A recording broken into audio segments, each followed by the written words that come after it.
ہدایت کا ایک راستہ ہوتا ہے، ایک طریقہ ہوتا ہے، ملی کیسے؟ حضرت عمر خود بیان کرتے ہیں، کہتے ہیں اسلام کی بعض باتیں مجھے بڑی اٹریکٹ کرتی تھی۔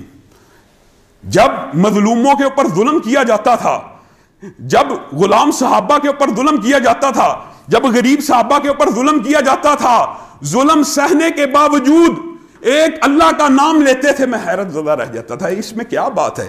یہ ایمان کی کون سی لذت ہے؟ یہ ایمان کی کون سی چاشنی ہے؟ کہتے ہیں ایک دن میں نے بھی مختلف قریشیوں کی طرح ارادہ کیا کہ سنوں تو صحیح نبی کریم صلی اللہ علیہ وسلم پڑھتے کیا ہیں۔ کہتے ہیں میں خانہ کعبہ میں، یہ حدیثیں صحیح ہیں، یہ روایات اس روایت کے مقابلے میں زیادہ درست ہے۔ کہتے ہیں میں پردے کی اوٹ میں نبی کریم صلی اللہ علیہ وسلم سے سن رہا ہوں۔ کہتے ہیں الفاظ اتنے خوبصورت ہے، سورۃ حاقہ کی نبی کریم تلاوت فرما رہے تھے۔ کہتے ہیں الفاظ اتنے خوبصورت تھے، دل کے اوپر اثر کر رہے تھے۔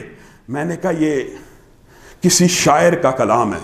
کہتے ہیں ابھی میں نے یہ کہا، ابھی اپنے دل میں سوچا، ابھی دماغ میں یہ خیالات بن ہی رہا تھا، نبی کریم صلی اللہ علیہ وسلم نے آیت کی تلاوت فرمائی، انہ لقول رسول کریم وما ہوا بقول شاعر قلیلا ما تؤمنون۔ کہتے ہیں میں نے ابھی یہ سوچا ہی تھا تو نبی کریم نے کہا یہ بہت بزرگ رسول کا کلام ہے، جو آسمان سے ایک بزرگ فرشتہ لے کے اترتا ہے، یہ کسی شاعر کا کلام نہیں۔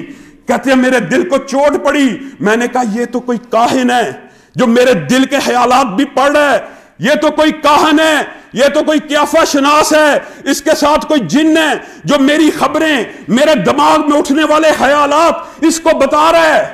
کہتے ہیں ساتھ ہی نبی کریم نے آیت پڑھی، وَلَا بِقَوْلِ كَاهِنٍ قَلِيلًا مَا تَذَكَّرُونَ، یہ کسی کاہن کا کلام نہیں ہے، تنزیل من رب العالمین، یہ آسمان کے رب کی طرف سے نازل ہوا ہے۔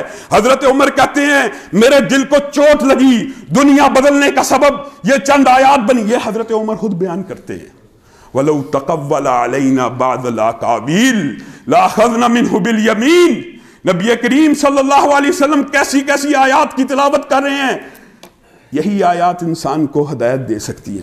حضرت عمر نے یہ الفاظ سنے، نبی کریم کہہ رہے ہیں اگر میں اپنی طرف سے اللہ کے اوپر ایک جھوٹ بھی گھڑوں، اللہ کہہ رہا ہے لوگوں کو بتا دے، وَلَوْ تَقَوَّلَ عَلَيْنَا بَعْضَ الْأَقَاوِيلِ لَأَخَذْنَا مِنْهُ بِالْيَمِينِ ثُمَّ لَقَطَعْنَا مِنْهُ الْوَتِينَ، لوگوں کو خبر دے اگر محمد صلی اللہ علیہ وسلم اللہ کے اوپر بہتان تراشی کریں، کوئی الزام لگائیں، کوئی جھوٹ گڑیں، تو اللہ ان کو ان کے ہاتھوں سے پکڑ لے گا اور ان کی شہرگ حیات کو ان کے تن سے جدا کر دے گا۔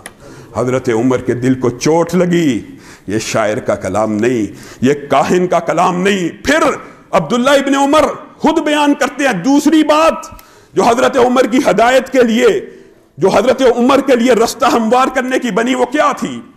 یہ بھی ایک عجیب و غریب واقعہ ہے۔ حضرت عمر کا صاحب الہام ہونا، صاحب بصیرت ہونا، دانا ہونا اس حدیث سے بھی ظاہر ہوتا ہے۔ کہتے ہیں حضرت عمر نے ایک شخص کو دیکھا، بڑا خوبصورت تھا، نوجوان تھا، اور کہتے ہیں میرے والد محترم جب بھی کسی کے بارے میں کوئی اندازہ لگاتے تھے، میں نے 100% اس اندازے کو ہمیشہ درست پایا۔ یہ حضرت عبداللہ ابن عمر کا ایک مشاہدہ تھا۔ کہتے ہیں مجھے کہتے ہیں یہ بندہ زمانہ جاہلیت میں کاہن ہوگا، ضرور اس کی شکل سے ایسے اثرات ملتے ہیں۔ اس کو روکا، پوچھا اسلام قبول کرنے سے پہلے کیا کرتا تھا؟ کہا کاہن تھا۔ کہا کاہن تھا۔ کہا کہانت کے اندر کون سا ایسا واقعہ جس کو تو یاد کرتا ہے اور تجھے متاثر کرتا ہے؟ اس کاہن نے جو پہلے کاہن تھا اب اسلام کو قبول کیا، اپنا واقعہ بتلایا۔ حضرت عمر کو واقعہ بتلاتا ہے کہ جس واقعے نے میری زندگی کو بدلا وہ یہ تھا، میری جو غلام جننی تھی، حضرت عمر کو بتلایا کہ جو زندگی بدلی اس کی وجہ یہ تھی، ایک دن میری جننی آئی، کہا میں تیرے تابع نہیں رہوں گی، اب میں جا رہی ہوں، تو کیا نہیں دیکھتا آسمان پہ اللہ رب العزت نے پہرے لگا دیے ہیں، پہلے ہم آسمان پہ جایا کرتے تھے، کوئی خبر اچک لیا کرتے تھے، اب جاتے ہیں تو شہاب ساق کے پیچھا کرتا ہے، میں یہاں سے جا رہی ہوں۔ حضرت عمر نے اس کی بات کی تصدیق کی، اور عبداللہ ابن عمر بیان کرتے ہیں حضرت عمر کے اسلام لانے میں یہ واقعہ تھا۔ حضرت عمر کہتے ہیں میرے ساتھ بھی ایسا واقعہ پیش آیا، میں ایک دن بتوں کے پاس سویا ہوا تھا، بت کے آستانے کے اوپر ایک گائے کو ذبح کیا گیا، اس گائے کو جب ذبح کیا گیا اس کے اندر سے چیخ کی آواز آئی. ایک جننی نے کہا اگر مراد پانی ہے, کہتا سب مشرک سن رہے ہیں, سب مشرک, لیکن تعصب ہوتا ہے, ایک خاندانی تعصب ہوتا ہے. انسان کو اپنے آباء و اجداد کا دین چھوڑنے میں وقت لگتا ہے, چوٹ, لیکن چوٹ لگ جاتی ہے. اصل میں آج بھی اگر آپ دیکھیں تو سارے مسائل معاشرے میں کیا ہیں, باپ دادا کا دین نہیں چھوڑنا. کیوں نہیں چھوڑنا؟ وہ دین جو نبی کریم صلی اللہ علیہ وسلم دے, اگر اللہ کا کلام آ جائے, رسول اللہ کا فرمان آ جائے, تو پھر بھی دین نہ بدلے, تو پھر بھی بات نہ بدلے, تو پھر بھی سر تسلیم ہم نہ کرے, اس کا مطلب یہ ہے کہ تو غلطی کے اوپر ہے. حضرت عمر کہتے ہیں سب سن رہے ہیں, اس میں سے آواز آئی, ایک کلمہ پڑھنے والا عجیب کلمہ پڑھ رہا ہے, اللہ کی قسم وہ جننی کہہ رہی ہے, جو ذبح ہوا گائے تو اس کے اندر سے آواز آ رہی ہے, اگر کسی نے مراد پانی ہے تو اس کلمے کے پیچھے چل پڑے, لا الہ الا اللہ محمد رسول اللہ. بات کی بات ہے, لا الہ الا اللہ ایک ایسا کلمہ ہے, جتنے بھی نبی آئے, جتنے بھی نبی آئے, جتنے بھی نبی آئے, سب کی دعوت میں یہ کلمہ مشترک تھا کہ آؤ مخلوق کی عبادت سے نکل کے ایک اللہ کی عبادت کی طرف لوٹ آؤ.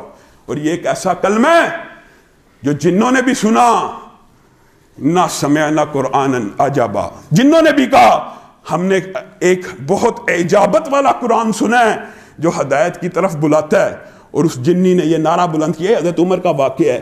حضرت عمر کہتے ہیں یہ دو واقعات تھے جنہوں نے زندگی میں انقلاب برپا کر دیا, پھر مظلوموں کا دیکھتا تھا. اور حضرت عمر پڑھے لکھے افراد میں سے تھے, 17 افراد جو قریش کے نبی کریم صلی اللہ علیہ وسلم کے مبعوث ہونے کے بعد لکھنا پڑھنا, یعنی اس دور میں لکھنا پڑھنا عالم ہونے کی نشانی تھی, ان میں شامل تھے. ان 17 افراد میں سے تھے جو لکھنا پڑھنا جانتے تھے. نبی کریم صلی اللہ علیہ وسلم سے چھوٹے تھے, عام الفیل کے 13 سال بعد پیدا ہوئے, اور اسلام کس سن میں قبول کیا؟ 6 سن نبوی میں اسلام کو قبول کیا. اب اگر تمام روایات ملا لی جائیں تو بات یہ ہے, نبی کریم صلی اللہ علیہ وسلم کے حضور پیش ہوئے, جس دن اسلام قبول کیا سب سے پہلا عمل ان کی جرت اور بہادری کا, دلیری کا, اسلام کے عروج کا, حضرت عبداللہ ابن مسعود کہا کرتے تھے, صحیح قول ہے, صحیح سند سے ان کا قول ہے, جب بھی نیک لوگوں کا ذکر کرنا اسلام میں امتی ہو تو اس کا ذکر عمر سے شروع کرنا. کیوں؟ عبداللہ ابن مسعود آپ کہہ رہے ہیں, ابو بکر سے کیوں نہیں کہا؟ افضل تو ہیں مقام و مرتبے میں, وہ بھی جانتے ہیں افضل ہیں. کہا عمر سے اس لیے شروع کرنا جس دن سے اسلام میں آیا ہے اسلام کو عروج ملا ہے, اس دن کے بعد اسلام نے پستی نہیں دیکھی, عروج کا سفر شروع کر دیا. وجہ کیا ہے؟ حضرت عمر ادھر اسلام قبول کرتے ہیں, ابتدائی طور پہ دین چھوڑنے کا جو دھچکا ہوتا ہے وہ ان کو لگا, وہ واقعات بھی ملتی ہے. لیکن پھر جب شرح صدر ہوا, کہا عرب کا کون سا آدمی ہے, عرب کا کون سا آدمی ہے جو سب سے زیادہ تیزی سے خبریں پھیلاتا ہے؟ آج کل بھی ہمارے معاشرے میں کچھ لوگ ایسے ہوتے ہیں جن کو کہا جاتا ہے CNN یا BBC ہے, اس کے کان میں کوئی خبر ڈال دو یہ پورے معاشرے میں پھیلا دے گا. حضرت عمر کہتے ہیں عرب کا کون سا آدمی ہے جس کے کان میں کوئی خبر پہنچ جائے تو پورے عرب کو پتہ چل جائے؟ کہا جمیل نامی شخص ہے. حضرت عمر, یہ دلیری ہے, یہ بہادری ہے, اسلام قبول کیا, وقتی طور پہ جو لمحات آئے جب گزر گئے تو جمیل کو بلا کے کہتے ہیں میں نے اسلام کو قبول کر لیا ہے, میں محمد رسول اللہ صلی اللہ علیہ وسلم پہ ایمان لے آیا ہوں. ابھی جملہ مکمل نہیں تھا ہوا, جمیل بھاگ گیا, خانہ کعبہ میں پہنچا, قریش کو وعدے دینا شروع کر دی, سنو سنو. حضرت عمر پیچھے پیچھے ہیں, گھبرائے نہیں ہیں, ڈرے نہیں ہیں. وہ جو روایات ہیں کہ عمر کے اسلام قبول کرنے کے بعد مسلمانوں نے پہلی دفعہ علی الاعلان نماز کو قبول کیا, اس کی وجوہات یہ ہیں. عمر بھی پیچھے پیچھے چل رہے, جمیل اعلان کر رہا ہے عمر نے اپنا دین بدل دیا, عمر پیچھے سے کہہ رہے ہیں نہیں بلکہ اسلام کو قبول کر لیا. عمر نے اپنا دین بدل دیا, نہیں بلکہ رسول اللہ پہ ایمان لے کے آیا. اور حضرت عمر کی جرت کا اندازہ کیجئے, قریشی پل پڑے, سردار پل پڑے. 3 دن پہلے حضرت حمزہ نے اسلام قبول کیا, ان کے لیے بہت بڑی بات تھی. یہ کیا ہو رہا ہے؟ قریش کے پڑھے لکھے اور قریش کے بہادر اگر نبی کریم صلی اللہ علیہ وسلم کے اوپر ایمان لے آئیں گے تو ہمارے آباء و اجداد کے دین پہ کون رہے گا؟ حضرت عمر کے اوپر پل پڑے کہ اس کو آج سزا دیتے ہیں. روایات کے اندر آتا ہے 2 پہر عمر اکیلے لڑتے رہے, 20 لوگوں نے حملہ کیا, لڑتے لڑتے لڑتے لڑتے سورج جب ڈھلنے لگا تھک گئے. اور اپنے ہاتھوں کو روک لیا لڑنے سے اور بیٹھ کے ان کے اوپر ضربیں لگیں، ان کو مارنے کی کوشش کی، تو حضرت عمر کی بصیرت کا اندازہ کیجئے، حضرت عمر کی دانائی کا، وہ جو صاحب الہام کے الفاظ ہیں، اس کا مقصد اور اس کا مطلب یہ ہے، حضرت عمر نے اس دن یہ کہا، اس دن اگر ہم صرف 300 ہوں، اگر ہم صرف 300 ہوں، اللہ کی قسم تم مٹ جاؤ.